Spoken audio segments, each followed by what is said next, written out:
Hello guys, this is Miss Brito here. For this second example, you guys are going to find the surface area of a hemisphere.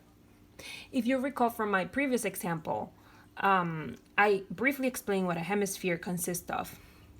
And a hemisphere is just half a sphere. So if you think of the globe and you were to cut Earth, the globe, into two equal halves, let's say right at the equator, and you wanted to find the surface area from the equator below, then again, or the equator and up, that half of your globe, we just call it the hemisphere. To find the surface area, we're just gonna follow the same steps that we followed earlier, except for when you find the surface area, you have to divide it by 2, and it makes sense because it's only half of what would have been an entire sphere. So therefore, you divide your answer by 2. There's other ways of doing it, but just I prefer it this way. So here I have a hemisphere. And the first thing I do always is identify the radius. Sometimes you're given the diameter, sometimes you're given the radius. So you have to make sure that you know how to distinguish both. The first thing I'm going to do is identify my radius, and clearly I see that the radius here is 3.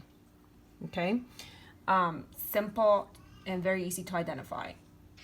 The second step is to substitute the values into the formula. S equals 4 pi r squared and divide that by 2.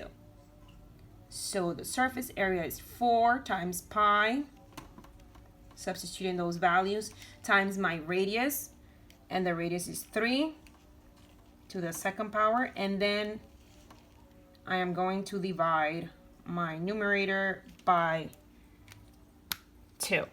And I will put that quickly into my calculator or phone. I like to start with the square first.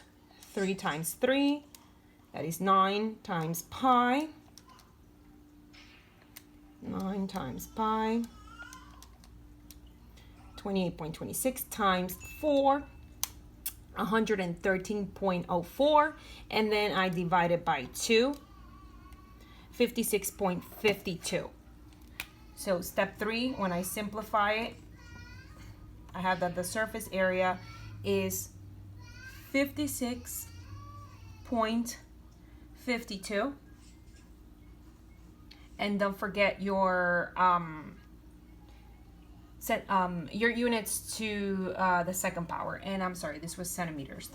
So centimeters to the second power. This is your answer. Shoot me a text or an email if you have any questions, and good luck with your worksheet.